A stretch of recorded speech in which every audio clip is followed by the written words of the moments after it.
Hello नमस्कार दोस्तों, मैं हूं अजय निषाद। हिंदी नाथ यूट्यूब चैनल पर आप सभी का स्वागत है।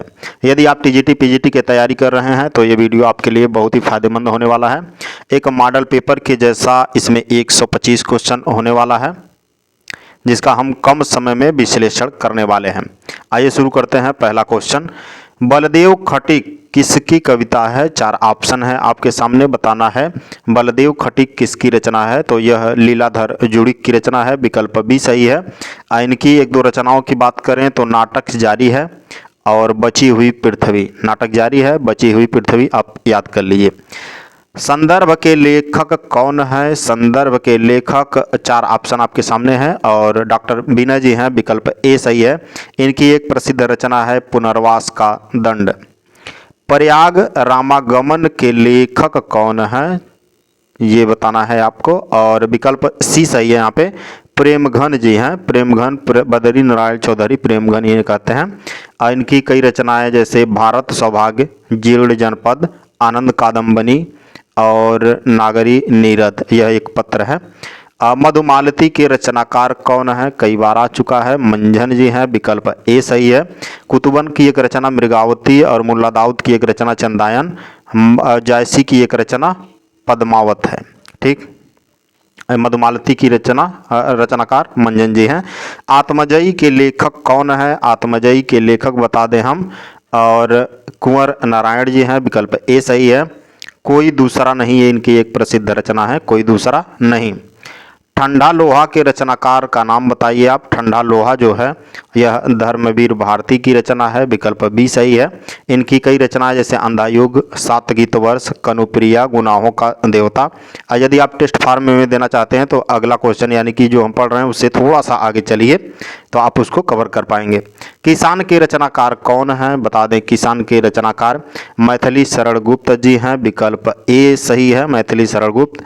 रंग में भंग, जयद्रथ वध, झंकार इनकी प्रसिद्ध और रचनाएं हैं। शिव साधना नाटक है, किसका है? शिव साधना नाटक जो है यह हरि कृष्ण का है। बता दें छत्रपति शिवाजी के जीवन पर आधारित है यह एक नाटक है और इसके लेखक हरि कृष्ण जी हैं।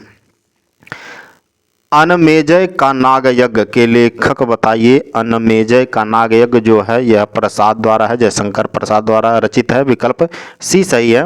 वैराग्य संदीपनी के रचनाकार बताइए। वैराग्य संदीपनी जो है तुलसीदास की रचना है, विकल्प सी सही है। अपराजिता के लेखक अंचल यानी कि रामेश्वर शुक्ल जी हैं, यह प्रेम और रोमांस के कवि हैं, अंचल जी रामेश्वर शुक्ल जी, विकल्प बी सही है यहाँ पे, अपराजिता के लेखक। सागर मुद्रा के लेखक कौन है? सागर मुद्रा जो है यह अज्ञेय की रचना है, विकल्प बी सही है। असाध्य वीणा, क्योंकि मैं उसे जानता हूँ, ये रचनाएं भी अज्ञेय जी की हैं। उदयवान चरित के लेखक कौन है? बता दें उदयवान चरित को रानी केतकी की कहानी के नाम से भी जाना जाता है और इसके रचनाकार इंसा अल्लाह खान जी हैं, विकल्प डी सही है। लल्लूलाल की रचना है प्रसिद्ध रचना प्रेम सागर।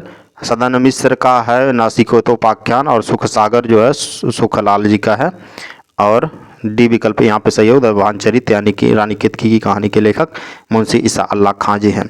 आधा गांव उपन्यास किसका है? कई बार आ चुका है, राही मासूम राजा का है, विकल्प सी सही है, राही मासूम राजा का। अमन का राग के लेखक बताइए। अमन का राग चार विकल्प आपके सामने हैं और शमशेर बहादुर सिंह जी हैं, विकल्प सी सही है। ठीक, कुछ और कविताएं भी इनकी एक कविता संग्रह है। रूपाण के संपादक कौन है? रूपाण बता दें 1938 में इसका संपादन हुआ और यह पंथ जी हैं, विकल्प ए सही है। माटी की मूर्ति की विधा बताइए। माटी की मूर्ति बता दें यह राम वृक्ष बेनीपुरी द्वारा रचित एक संस्मरण है, विकल्प ए सही है यहाँ पे। और आचार्य रामचंद्र शुक्ल ने किसे हिंदी का पहला उपन्यास माना है? हिंदी साहित्य के इतिहास में उन्होंने परीक्षा गुरु को माना है, विकल्प बी सही है। यह लाला श्रीनिवास दास द्वारा रचित है। बिहारी सतसई पर फिरंगे सतसई नाम से फारसी भाषा में एक टीका लिखी गई, इसके टीकाकार कौन है? टीकाकार का नाम बताना है। तो आनंदी लाल शर्मा जी हैं, विकल्प बी सही है, आनंदी लाल शर्मा। 84 वैष्णव की वार्ता और 252 वैष्णव की वार्ता मूल रूप से यह क्या है? बता दें, यह एक जीवन वृत्त है। विकल्प ए सही है यहाँ पर। और यह गोकुल नाथ द्वारा रचित है। कृष्ण भक्ति की कवियों का जीवन वृत्त है इसमें। विकल्प ए सही है। कवि धूमिल का पूरा नाम क्या है? कमिल धूमिल का पूरा नाम सुदामा प्रसाद पांडे धूमिल है। विकल्प सी सही है। इनमें से कौन ललित निबंधकार नहीं है? बता दें, ललित निबंधकार जो हैं रामचंद्र शुक्ल जी नहीं है। विकल्प बी सही है। बाकी हजारी प्रसाद द्विवेदी, कुबेरनाथ राय और विद्यानिवास मिश्र ये तीनों हैं। रामचंद्र शुक्ल जो हैं विचार प्रधान निबंधों की इन्होंने रचना की है और इनकी प्रसिद्ध जो निबंध संग्रह है चिंतामणि विचार विधि है। वामन दास इनमें से किस उपन्यास का पात्र है? तो यह मैला आंचल का पात्र है। विकल्प डी सही है। इसके लेखक रेणु फड़केश्वरनाथ रेणु जी हैं और गोदान जो है मुंशी प्रेमचंद का है। पढ़ती परिकथा नागार्जुन का और बलचनामा जो है ये भी नागार्जुन की रचना है। क्या बोलूं क्या याद करूं किसकी आत्मकथा है? क्या बोलूं क्या याद करूं हरिवंश राय बच्चन की आत्मकथा है। विकल्प बी सही है। इनकी आत्मकथा को 4 भागों में लिखा गया है। क्या बोलूं क्या याद करूं, नीड़ का निर्माण, फिर और बसेरे से दूर, 10 द्वार से सोपान तक। ठीक है, विकल्प भी सही था। रामधारी सिंह दिनकर को किस कृति पर ज्ञानपीठ पुरस्कार प्राप्त हुआ? तो बता दें, उर्वशी के लिए इन्हें मिला था ज्ञानपीठ पुरस्कार। प्रेम और रोमांस का काव्य है ये उर्वशी, रामधारी सिंह दिनकर द्वारा। विकल्प ए सही है। बाणभट्ट की आत्मकथा क्या है? बाणभट्ट की आत्मकथा जो है यह एक उपन्यास है, हजारी प्रसाद द्विवेदी द्वारा रचित है। कवि वचन सुधा थी, यह क्या थी? एक पत्रिका थी। भारतेंदु हरिश्चंद्र ने इसका जो प्रकाशन है 1968 में किया था। तो विकल्प बी सही है। इन्होंने हरिश्चंद्र मैगजीन का भी प्रकाशन किया 1873 में हरिश्चंद्र जी ने। तो यहाँ पे कौन सा सही था? विकल्प बी सही था। महावीर प्रसाद द्विवेदी ने सरस्वती पत्रिका का संपादन कब किया? तो वह किया था 1903 में। विकल्प सी सही है यहाँ पर। आगे आते हैं। इस प्रश्न में एक तरफ तो रचना दिया हुआ है और दूसरे तरफ रचनाकार, सही मिलान करना है। बाणभट्ट की आत्मकथा है, इसको हजारी प्रसाद द्विवेदी जी ने लिखा है और यहाँ पे मिल रहा है। शेखर एक जीवनी के रचनाकार जो हैं यह अज्ञेय जी हैं और संस्कृत के 4 अध्याय, आधे अधूरे भी हैं यहाँ पे। एक सेकंड रुकिए। शेखर एक जीवनी अज्ञेय, आधे अधूरे मोहन राकेश का है, संस्कृत के 4 अध्याय रामधारी सिंह दिनकर का है। तो मिला लीजिएगा कौन सा सही होगा। ठीक है। प्रेमचंद की अंतिम कहानी कौन सी थी? तो ईदगाह, कफन, ठाकुरों का कुआं, बड़े घर की बेटी, ये चारों जो है ये मुंशी प्रेमचंद की रचनाएं हैं। और कफन जो है 1936 में रचा गया, यह प्रेमचंद की अंतिम कहानी है। और अंतिम उपन्यास अगर पूछे आपसे तो गोदान बता दीजिएगा। गोदान यह भी 1936 में रचा गया था। ठीक है ना। तो विकल्प बी सही है यहाँ पर। इनमें से किस कवि की प्रेमिका का नाम सुजान था? 4 ऑप्शन हैं, आप क्लिक करिए किसी एक पर। तो घनानंद की प्रेमिका का नाम था। विकल्प सी सही है। द्विवेदी युग नामकरण किसके नाम के आधार पर किया गया है? द्विवेदी युग का नामकरण, अगर थोड़ा सा भी अभी हिंदी साहित्य का इतिहास आप पढ़ते हैं तो भी इसका सही उत्तर दे देंगे। इन्होंने महावीर प्रसाद द्विवेदी ने 1903 में सरस्वती पत्रिका का संपादन किया था। हिंदी साहित्य का इतिहास लिखने वाले प्रथम लेखक का नाम बताना है। तो गारसा दत्तासी जी थे, फ्रेंच भाषा में इन्होंने लिखा था। इस्तवार द ला लित्यूर हिंदुस्तानी नाम से। आचार्य रामचंद्र शुक्ल के अनुसार हिंदी साहित्य के आदिकाल की समय सीमा क्या है? तो विक्रम संवत 1050 से विक्रम संवत 1375 ईस्वी तक। विक्रम संवत है, ईस्वी बोल दिए हैं। तो विकल्प ए सही है। विक्रम संवत 1050 से 1375 तक। और यहाँ पे देखिए सन लिखा हुआ है, इसलिए ये गलत है। और यहाँ पे जो है भक्ति काल का समय सीमा दे रहा है विकल्प सी में। तो विकल्प यहाँ पे ए वाला सही है। पंडित चंद्रधर शर्मा गुलेरी ने किसको पुराने हिंदी का प्रथम कवि स्वीकार किया है? तो राजा मुंज को स्वीकार किया इन्होंने। विकल्प सी सही है। नवीन रिपोर्ताज की परंपरा किस रचना से आरंभ होती है? तो शिवदान सिंह चौहान की एक रचना है लक्ष्मीपुरा से प्रारंभ होती है। विकल्प ए सही है। बाकी तूफानों के बीच रांगे राघव की रचना है। बंगाल का अकाल भी रांगे राघव की रचना है। स्वराज भवन, इसका स्वराज भवन का निर्माण जो है, स्वराज भवन का निर्माण 1930 में मोतीलाल नेहरू जी ने करवाया था इलाहाबाद में।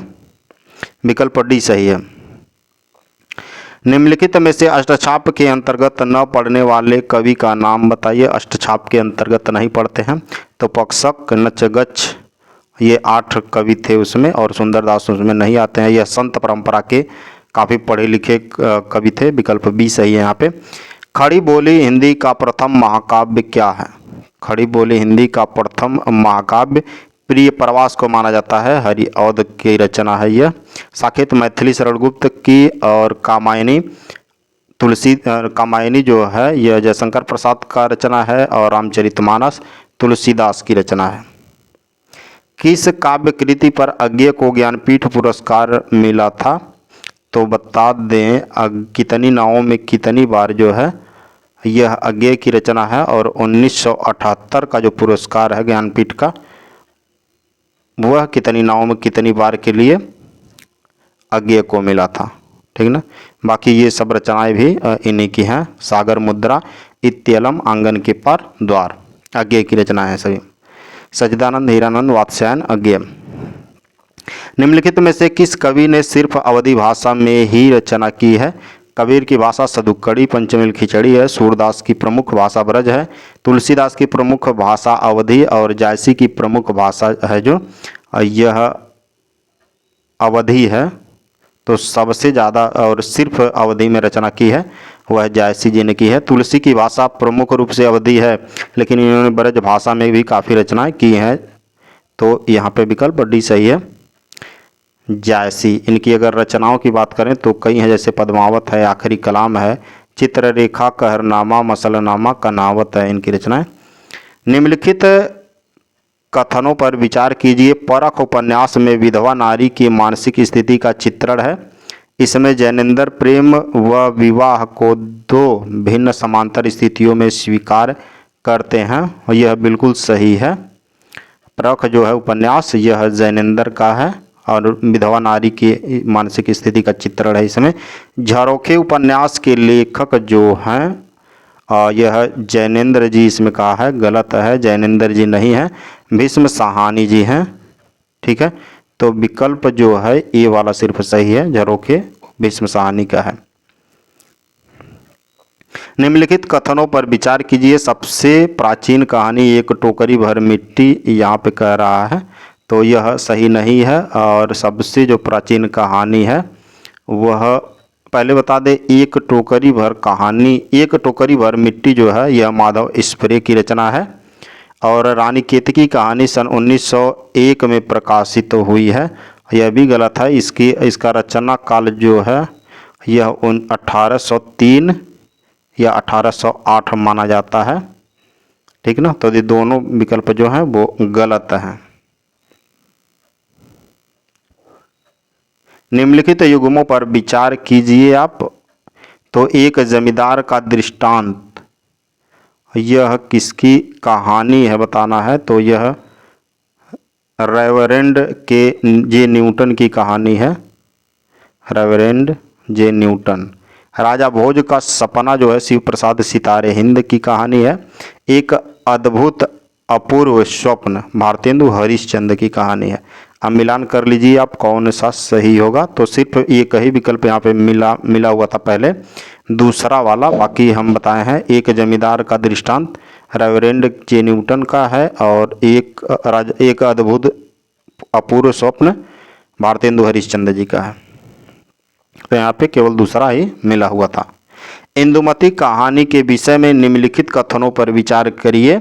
यह माधव स्प्रे द्वारा लिखित है, यह गलत है बिल्कुल। माधव स्प्रे की रचना नहीं है यह किशोरीलाल गोस्वामी की रचना है, किशोरीलाल गोस्वामी।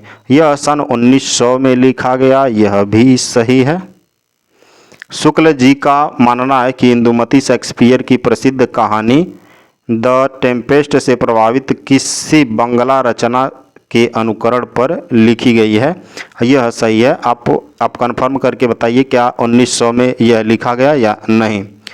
और तो यहाँ पे कौन सा सही होगा? दूसरा और तीसरा हमारे ख्याल से सही होना चाहिए। विकल्प सी, दूसरा और तीसरा एक इसी में से होगा, दूसरा और तीसरा सही होना चाहिए, विकल्प मिल नहीं रहा। ठीक है ना, ये तीसरा वाला बिल्कुल सही है। निम्नलिखित युग्मों पर विचार कीजिए। विचार करना 11 वर्ष का समय जो है यह आप जानते हैं कि आचार्य रामचंद्र शुक्ल की रचना है, 11 वर्ष का समय। और दुलाई वाली जो है बंग महिला की रचना है, उसने कहा था चंद्रधर शर्मा गुलेरी का है, तो तीसरा केवल मिल रहा है, इसमें सुमेरित है और विकल्प सी वाला सही है। इसमें क्या बताना है, कौन सा कथन सही है दोनों कथनों में? प्रेमचंद अपनी कथा यात्रा के प्रथम चरण में आदर्शोन्मुख यथार्थवाद से प्रेरित थे, और यह सही है। ये बता दें कि इनकी जो अपनी कथा वाली यात्रा है यह 2 चरणों में है, 1907 से 1925 तक एक मानते हैं, और एक 1925 से 1936 तक। ठीक है ना। और सन 1925 के आसपास प्रेमचंद अपनी कहानियों के माध्यम से यथार्थ के सघन व नंगे रूप को दिखाने लगे, यह भी सही है। तो दोनों सही है इसमें, 1 और 2 दोनों। आप एक बार और देख लीजिए। अलग्योझा कहानी से संबंधित निम्नलिखित कथनों पर विचार करना है आपको। इनमें प्रेमचंद का आदर्श नजर आता है, आदर्शवाद नजर आता है, और इनमें निहित है कि ग्रामीण भारत में सामाजिक सुरक्षा संयुक्त परिवार से ही मिल सकती है। अलग्योझा की बात कर रहा है, तो ये विकल्प दोनों वाला सही है। बता दें यह आदर्शवाद से पूर्णतः युक्त नहीं है। ठीक है ना,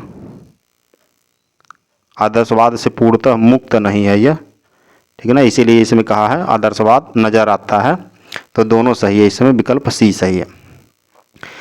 पूस की रात प्रेमचंद की कहानी है। पूस की रात कहानी में हल्कू किसान के माध्यम से प्रेमचंद दिखाते हैं कि गरीब किसान को अपनी फसल की रक्षा के लिए कैसी कठिनतर परिस्थितियों का सामना करना पड़ता है, बिल्कुल सही है। ठंडी का पूस का महीना होता है और हल्कू फसल रखाने खेत में जाता है। घीसू व माधव पूस की रात के अन्य 2 चरित्र हैं, बिल्कुल गलत है। घीसू और माधव जो है कौफन के पात्र हैं, जो 1936 में रचित कहानी है इनकी, प्रेमचंद की।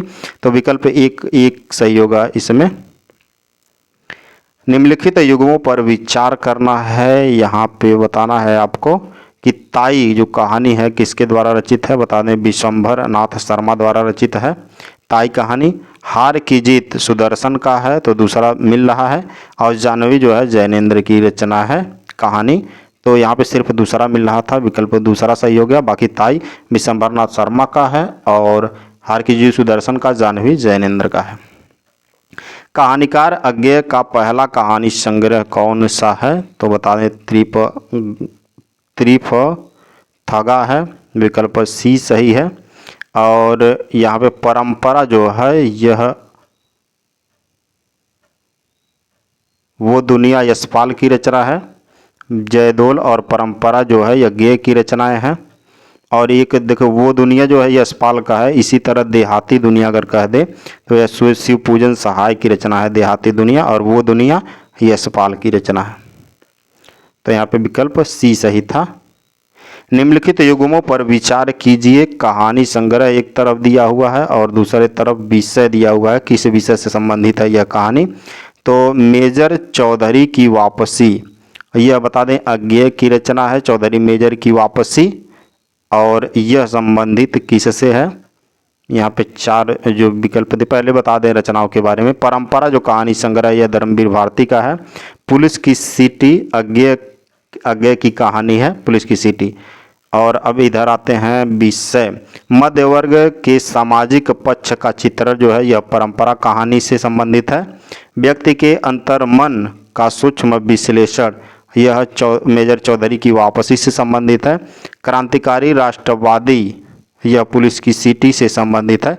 तो तीसरा इसमें से सीधा सीधा युग्म मिल रहा था, तो विकल्प बी सही होगा यहाँ पे। निम्नलिखित विशेषताओं पर विचार करना है आपको। प्रत्यावलोकन शैली, पत्र शैली, प्रतीकात्मक भाषा और बिंबात्मक भाषा, उपर्युक्त विशेषताओं में से कौन सी अज्ञेय की कहानियों में मिलता है? तो ये चारों जो है विशेषता अज्ञेय की कहानियों में मिलता है। प्रत्यावलोकन शैली, पत्र शैली, प्रतीकात्मक भाषा और बिंबात्मक भाषा। विकल्प डी सही होगा यहाँ पे। निम्नलिखित युग्मों पर विचार करना है। कहानी संग्रह है और कहानी एक तरफ दिया हुआ है और दूसरी तरफ लेखक दिया है, तो दोनों का मिलान करना है आपको। दो कब्र किसकी रचना है? तो दो कब्र मुंशी प्रेमचंद की रचना है। ममता जयशंकर प्रसाद की रचना है। कोठरी की बात अज्ञेय की रचना है। नशा जैनेन्द्र की रचना है। तो यहाँ पे दो केवल सुमेरित थे और कोठरी की बात अज्ञेय का, नशा जो जैनेन्द्र की रचना है। तो विकल्प ए सही होगा यहाँ पे। इन क्वेश्चनों में पूछा है कि पहले से कौन सुमेरित है, ठीक ना। निम्नलिखित युग्मों पर विचार करना है आपको। घासवाली किसकी रचना है? तो प्रेमचंद की रचना है। ममता जयशंकर प्रसाद की रचना है। और व्रतभंग जो है यह प्रसाद जयशंकर प्रसाद की रचना, ये भी है व्रतभंग। और होली बोन की बत्तखें अज्ञेय की रचना है। सच्चिदानंद हीरानंद वात्स्यायन अज्ञेय। तो यहाँ पे कौन सुमेरित था? घासवाली प्रेमचंद और ममता जयशंकर प्रसाद का, ठीक। और व्रतभंग प्रसाद का ये भी है। और होली बोन की बत्तखें अज्ञेय की है। तो 1-2 केवल पहले से सुमेरित था। कहानी के संदर्भ में निम्नलिखित कथनों पर विचार करना है आपको। तो यह फ्रांस की एंटी स्टोरी आंदोलन से प्रभावित है और यह भी क्या है? सही है, कहानी से संबंधित है। फ्रांस की एंटी स्टोरी आंदोलन से प्रभावित है। अजनबीपन, निरर्थकता बोध, सभी मूल्यों में गहरी अनास्था इसके केंद्रीय विषय हैं। ये भी सही है। यौन विकृतियां भी व्यापक रूप से दिखाई देती हैं। ये तीनों जो कथन हैं ये सही हैं। विकल्प डी सही होगा। समांतर कहानी आंदोलन के संदर्भ में निम्नलिखित कथनों पर विचार करना है आपको। तो समांतर कहानी के समय के सत्य को ही कहानी का तथ्य बनाया गया, यह सही है। इस आंदोलन ने शिल्प को अतिशय महत्व दिया, ये सही नहीं है। समांतर कहानी के समय के सत्य को ही कहानी का तथ्य बनाया गया है। विकल्प ए सही है केवल।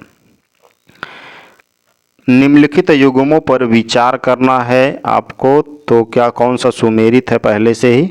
गुस्से में आदमी जवाहर सिंह की रचना है, सही है। जलते हुए डैने हिमांशु जोशी की रचना है। यह आदमी आशीष सिन्हा की रचना है। तो पहले से केवल पहला वाला कथन जो था वह सुमेरित था। सहज कहानी आंदोलन के प्रवर्तक कौन रहे?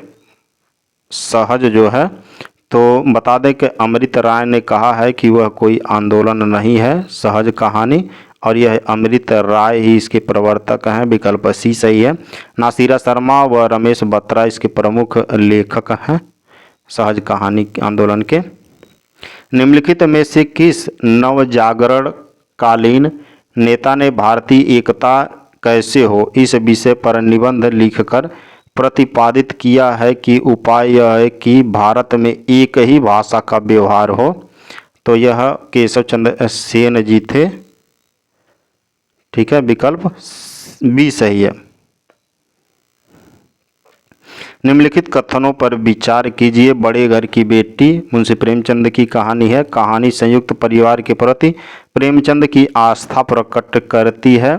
और मंत्र एक ऐसी कहानी है जो एक डॉक्टर के व्यक्तित्व सुखों के लिए सामाजिक दायित्वों को भूल जाने की स्थिति को दर्शाता है। तो दूसरा वाला तो एकदम बिल्कुल सही है। और बड़े घर की बेटी कहानी संयुक्त परिवार के प्रति मुंशी प्रेमचंद की आस्था प्रकट करती है, ये भी सही है। इसमें एक कम उम्र की लड़की का अधिक उम्र के आदमी के साथ विवाह होता है। मंत्र में एक गरीब के एक जो मंत्र झाड़ने वाला होता है तांत्रिक ये सांप काटने पे झाड़ने वाला एक होता है।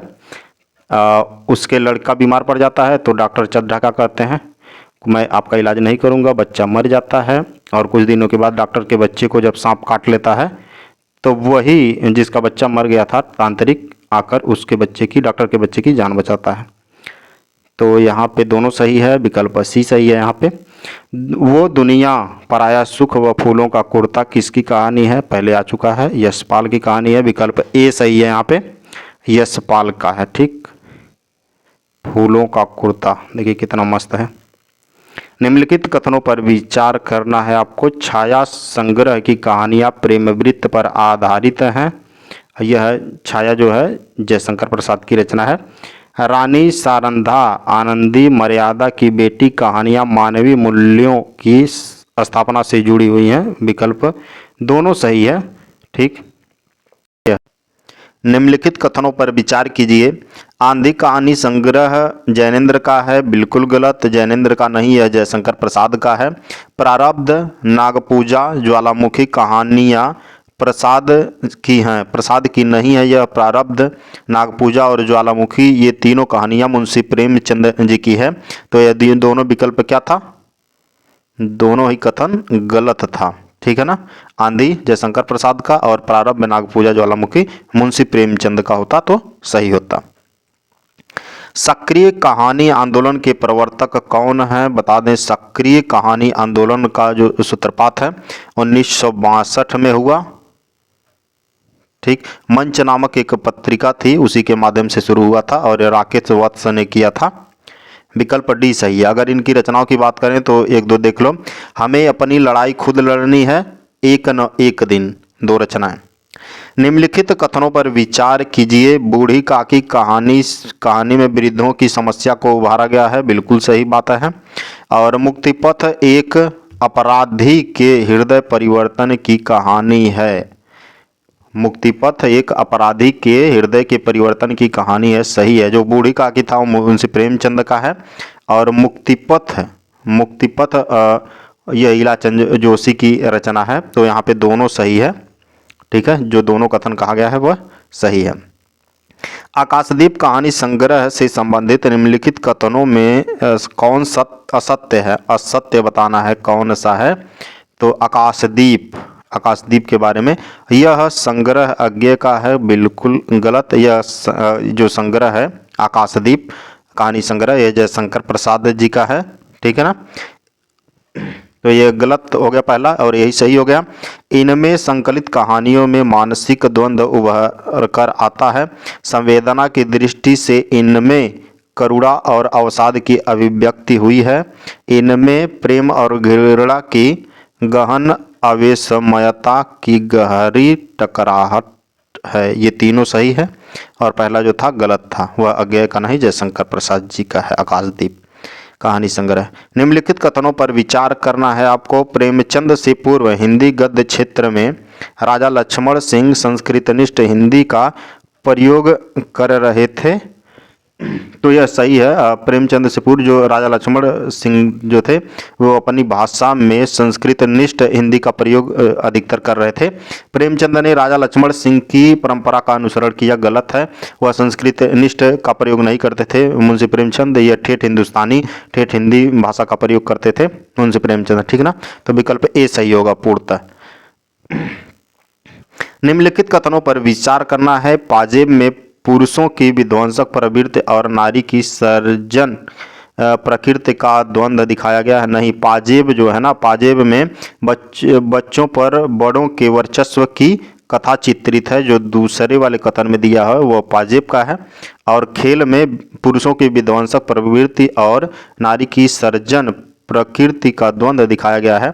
और खेल का जो पहले कथन में वर्णित है उसका है। ठीक ना, तो पाजेब में क्या है, बच्चों पर बड़ों का वर्चस्व दिखाया गया है और खेल में विध्वंस प्रवृत्ति और नारी की सर्जन प्रकृति का द्वंद्व दिखाया गया है। ठीक है, तो इसमें दोनों क्या होगा, सही नहीं होगा क्योंकि दोनों का मिलान सही नहीं है।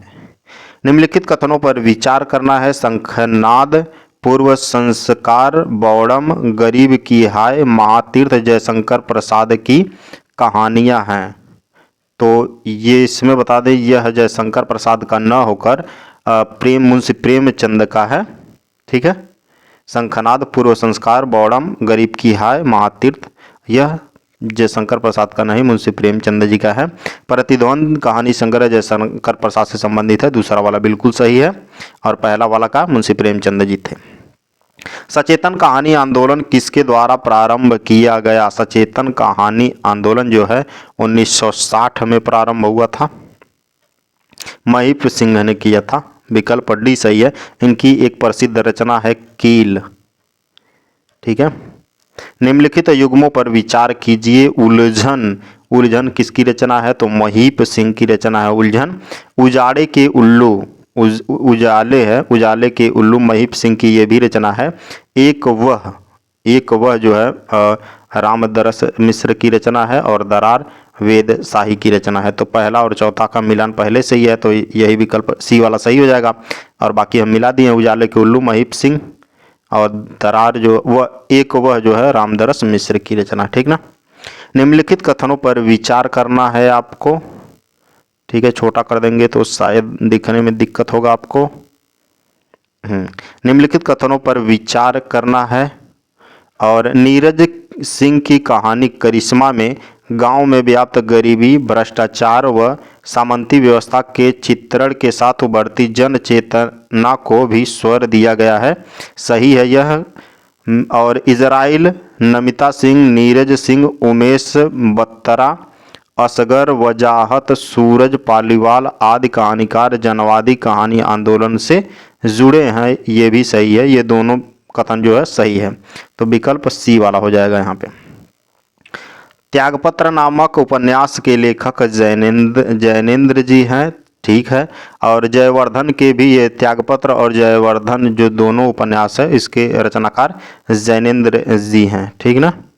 तो विकल्प, और जयवर्धन जो है 1956 में प्रकाशित हुआ था।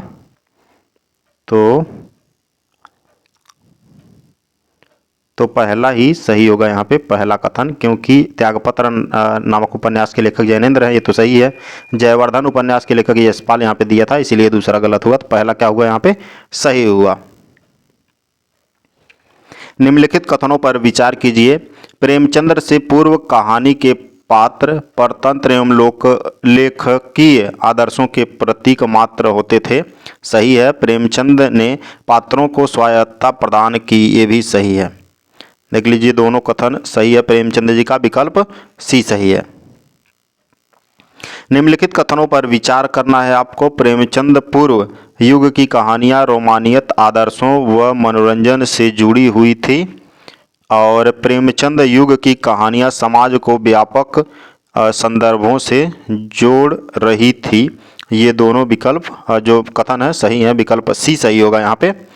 और सूची 1 को सूची 2 के साथ सुमेलित करना है, और यहाँ पे दिया, एक तरफ कहानी दिया है, दूसरे तरफ लेखक दिया है।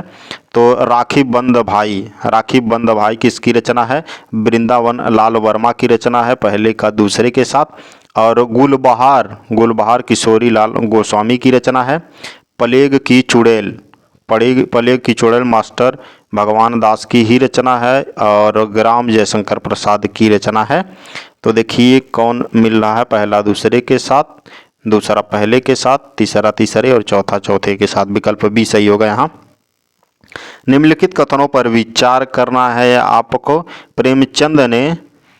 प्रेमचंद ने कहानी के उद्देश्य को बदला। प्रेमचंद ने क्या किया?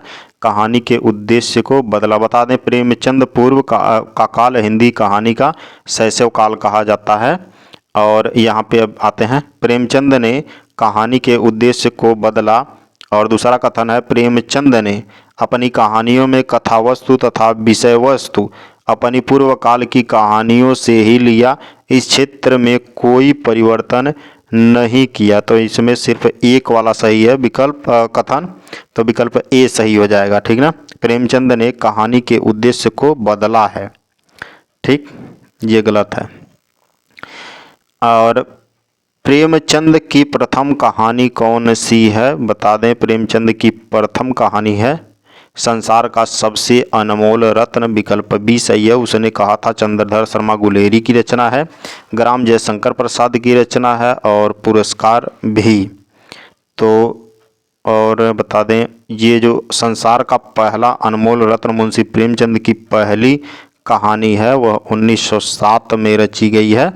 यह उर्दू की पत्रिका थी एक, जमाना नाम की, जमाना, उसमें छपी थी। आहुति डायरी के नीरस पृष्ठ दुष्कर्मी किस कहानी की कहानियाँ हैं? आहुति डायरी के नीरस पृष्ठ और दुष्कर्मी किस कहानी की कहानियाँ हैं? तो यह इलाचंद जोशी की हैं, कहानीकार की कहानियाँ हैं। तो इलाचंद जोशी की विकल्प सी सही है। सचेतन कहानी आंदोलन के संदर्भ में निम्नलिखित कथनों पर विचार करना है आपको। इनकी एक विशेषता सहजता है। यह सचेतन कहानी आंदोलन के बारे में कह रहा है, ये सही है। सचेतन कहानी का शिल्प सपाट व सरल है, यह भी सही है। और इस आंदोलन के प्रमुख कहानीकारों में महीप सिंह, मनहर चौहान, श्याम परमार, ममता कालिया, हिमांशु जोशी जी आते हैं। अब ये तीनों कथन हैं और तीनों ही सही हैं, तो विकल्प डी वाला सही होगा। भूतकाल के कितने भेद होते हैं? तो भूतकाल के भेदों का बात करें अगर, तो सामान्य भूत जैसे सीता गई, तो सामान्य भूत, और आसन्न भूत का एक उदाहरण मान लो सीता गई है। पूर्ण भूत का सीता गई थी, अपूर्ण भूत का सीता जा रही थी। संदिग्ध भूत का बात करें तो सीता गई होगी, और हेतु मदभूत की बात करें तो सीता, यदि सीता जाती तो वह जाता। ठीक है, यानी कि कुल 6 भाग हैं। ठीक ना। मेरे घर से आपका घर 5 किलोमीटर दूर है। इस वाक्य में घर से, जो घर से है, में कौन सा कारक है? कारक यहाँ पे पूछ रहा है, तो अपादान कारक है। करता मतलब जब से का अर्थ अलग होने से होता है तो वहाँ पे अपादान कारक होता है। करण तब होता जब कुछ हथियार के रूप में से आता, जैसे मैं कलम से लिख रहा हूँ। निम्नलिखित वाक्यों में क्रिया विशेषण युक्त वाक्य कौन सा है? क्रिया विशेषण युक्त, वह रोते रोते घर पहुंचा। विकल्प सी सही है, रोते रोते घर पहुंचा। ठीक ना। अव्यवस्थित वाक्य खंडों से क्रमबद्ध वाक्य बनाइए और उचित क्रम चुनिए। आपके सामने यहाँ पे 6 छोटे छोटे पदबंध हैं, उनका एक अर्थपूर्ण वाक्य बनाना है। तो सबसे पहले शुरू से ही होना चाहिए। ठीक है ना। शुरू से ही आर्थिक और सामाजिक अन्याय को, शुरू से ही आर्थिक और सामाजिक अन्याय को बिना हिंसक विरोध के भारतीय सहते चले आए। हाँ, ऐसे होना चाहिए, यानी कि शुरू से ही ये पहले आएगा। दूसरी बार आर्थिक और सामाजिक अन्याय को बिना हिंसक विरोध के भारतीय सहते चले आए। ठीक ना। देख लीजिएगा कौन सा होगा, होना चाहिए पहले कौन सा आया, तीसरा आया है, तीसरा विकल्प डी में आया, सही हो जाएगा, विकल्प डी होगा यहाँ पे। कवि का स्त्रीलिंग क्या होगा? कई बार आ चुका है, कवयित्री होगा। विकल्प सी सही है। निम्नलिखित में से कौन सा शब्द कमल का पर्यायवाची नहीं है? कमल का पर्यायवाची सरोज है, जलद है, पंकज, जलद नहीं है भाई, सरोज, पंकज, जलद, जलजात, ये तीनों है, और जलद जो है यह बादल का पर्यायवाची है। जब जल के पर्यायवाची, देखो जल के पर्यायवाची में जब लास्ट में जो आता है तो कमल का बन जाता है, और दो आता है तो बादल का बन जाता है, और धी आता है तो समुद्र का बन जाता है। जैसे जल, ठीक, और जल दो लगाओगे लास्ट में तो बादल बन जाएगा, और जब जो लगाओगे तो कमल बन जाएगा, जब धी लगाओगे तो समुद्र बन जाएगा। ठीक। नीर, तोय, अम्बुज, जल, ये सब है। और बादल के और पर्यायवाची की बात करें तो मेघ होता है, धर होता है, अब होता है, जीमूत होता है, नीरद, वारिधर, पयोधि, जलधर। तव्य और अनियर प्रत्यय का प्रयोग कहाँ होता है? चाहिए के अर्थ में, चाहिए के अर्थ में होता है। विकल्प बी सही है। वीर रस का अस्थाई भाव क्या है? वीर रस का अस्थाई भाव क्या है? तो उत्साह है। विकल्प सी सही है। नीलोत्पल समास शब्द में कौन सा समास है? नीलोत्पल में कर्मधारय समास है। विकल्प सी सही है। यदि अ या आ के बाद ई या ई आए तो दोनों मिलकर ए हो जाता है, या ऐसे कई लिंग के स्थान पे जब एक टोपी हो ना तो वहाँ पे गुण स्वर संधि होता है। विकल्प सी सही है। और जब दो दो टोपी होता है तब वृद्धि होता है। राष्ट्र की भाववाचक संज्ञा क्या है? राष्ट्र की भाववाचक संज्ञा राष्ट्रीयता होगी। कोई और कुछ का प्रयोग इनमें से किस सर्वनाम में किया जाता? कोई आ गया, कुछ भी, यानी कि अनिश्चित वाचक सर्वनाम है। विकल्प सी सही है। वर्तनी की दृष्टि से इनमें अशुद्ध शब्द बताना है आपको। अशुद्ध शब्द कौन सा है? यानी है। विकल्प ए सही है। ठीक है। सूची यानी इस तरह लिखा जाएगा विकल्प बी के जैसा। और निम्नलिखित में से कौन सा युग्म सही सुमेलित नहीं है? ओझा का उपाध्याय होता है। ये तद्भव तत्सम की बात कर रहा है। ओझा तद्भव है और उपाध्याय तत्सम है। और कपास का क्या होता है? करपास होता है। ठीक है, करपास होता है तत्सम। और करपट जो है कपड़ा का होता है। ठीक है ना। तो ये विकल्प जो है मिल नहीं रहा है। विकल्प बी सही हो जाएगा। केला का कदली होता है। पसीना का प्रस्विन्न होता है। ठीक है। निम्नलिखित में से किस शब्द में उपसर्ग लगा हुआ है? पराजय, लालिमा, दशक, कारीगर। पराजय में उपसर्ग परा लगा हुआ है। पर अब यहाँ पे एक अनसीन पैसेज दिया हुआ है, एक गद्यांश दिया हुआ, इसके पढ़कर प्रश्नों का उत्तर देना है 96 से 100 तक के।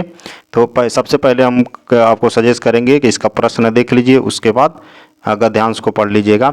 बच्चों के सीखने में सबसे महत्वपूर्ण चीज़ क्या होता है? नियमित शिक्षकों को ऐसा क्यों लगता है कि उनकी कोई आवश्यकता नहीं है?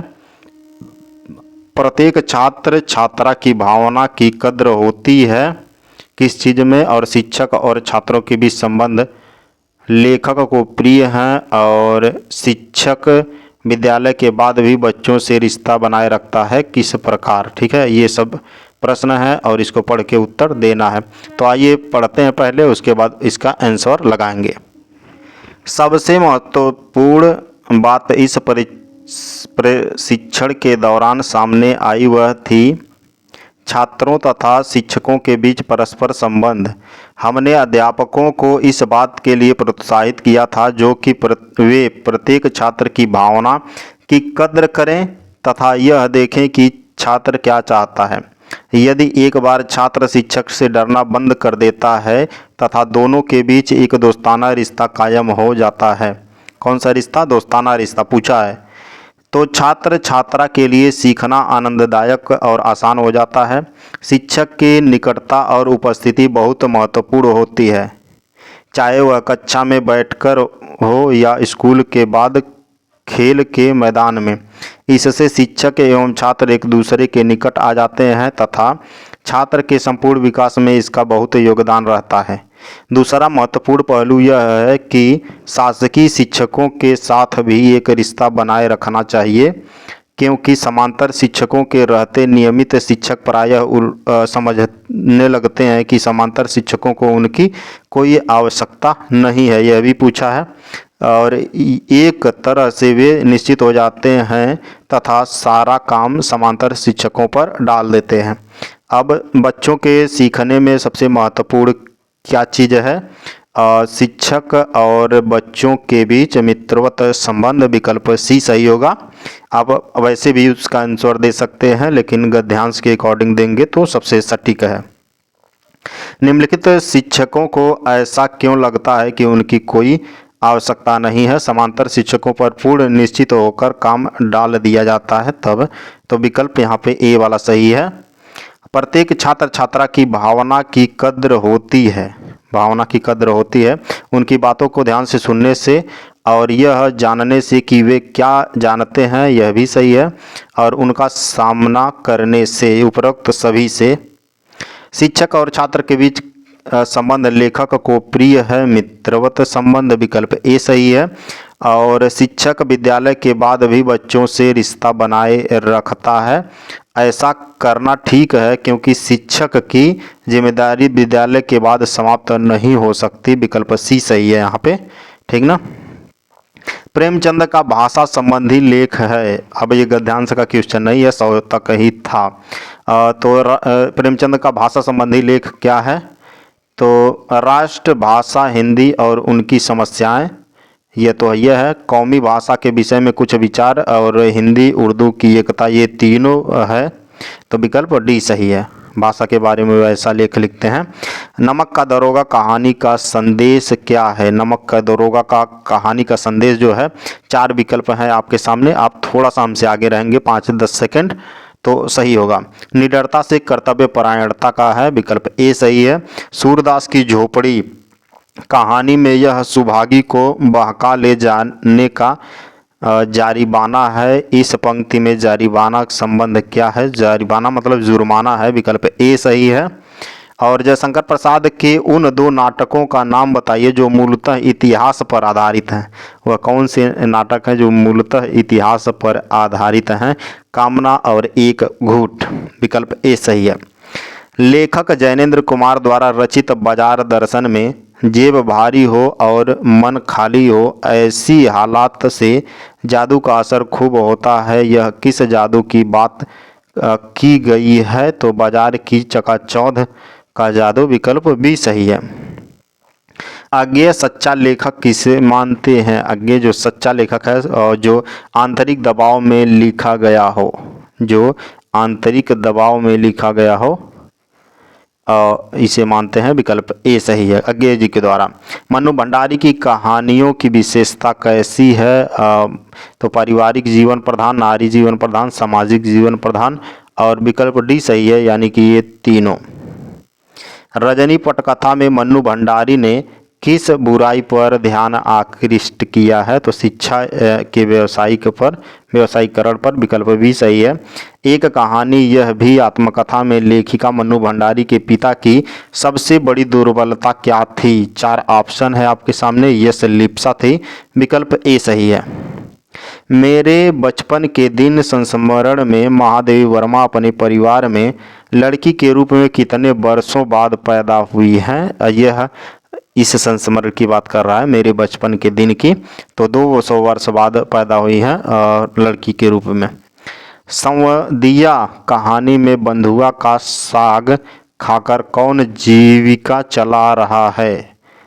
बंधुआ का साग जो है, बंधुआ नहीं लिखा है भाई, बथुआ लिखा है। हमारे यहाँ भथुआ कहा जाता है, ठीक है, भथुआ। यह सीजन आने वाला है, रबी के फसल में होता है बथुए का साग, ठीक है ना। तो वह है बड़ी बहू, विकल्प बी सही है। जार्ज पंचम की नाक कहानी में आया शब्द खानसामा किसके लिए प्रयुक्त हुआ है? खानसामा जो है पाकशाला का प्रबंधन के लिए प्रयुक्त हुआ है, विकल्प ए सही है। पहलवान की ढोलक कहानी के अनुसार गांव के अर्धमृत औषधि उपचार पथ्य विहीन प्राणियों में संजीवनी शक्ति को कौन भरता था? तो वह ढोलक भरता था, विकल्प बी सही है, ठीक है। जार्ज पंचम की नाक निबंध का उद्देश्य क्या है? तो बता दें, स्वाभिमान शून्य भारतीयों में जागृति उत्पन्न करना है, विकल्प ए सही है। इस जल प्रलय में रिपोर्टाज में अप्सरा शब्द किसके लिए प्रयुक्त हुआ है? अप्सरा जो है तो सिनेमा हॉल के लिए प्रयुक्त हुआ है अप्सरा इस जल प्रलय में, यह एक रिपोर्टाज है। संवाददाता या रिपोर्टर होते हैं, संवाददाता या रिपोर्टर क्या होते हैं? पूर्णकालिक पत्रकार, अंशकालिक पत्रकार, ये दोनों होते हैं, विकल्प सी सही है। किस रिपोर्ट के अंतर्गत सार्वजनिक और तौर पर उपलब्ध तथ्यों, सूचनाओं और आंकड़ों की गहरी छानबीन की जाती है? तो वह था इन डेप्थ रिपोर्ट, विकल्प बी सही है। वर्तमान समाचार मीडिया के संबंध में कौन सा कथन सही नहीं है? सही नहीं है कौन सा कथन? तो वह है एक बड़ा हिस्सा लोगों को जानकर नागरिक बनाने में मदद कर रहा है, विकल्प ए सही है।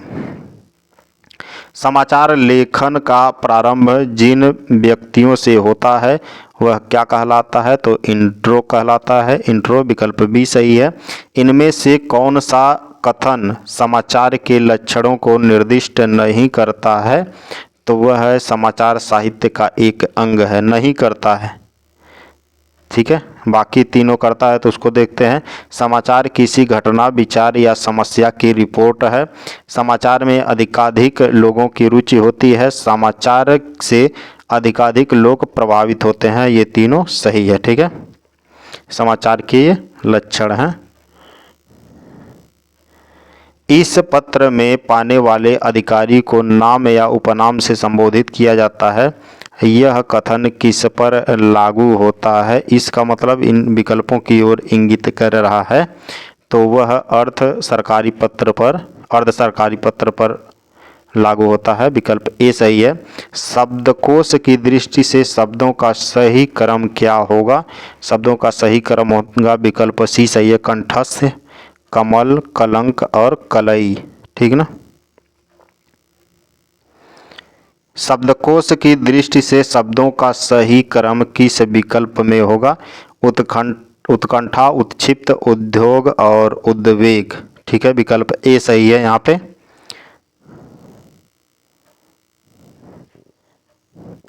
और इनमें से कौन सा संधि विच्छेद सही नहीं है? सही नहीं है कौन सा? सुरेश, सूरधन, ईश सही है। रमेश जो है यह गलत है। रमाधन ईश होगा।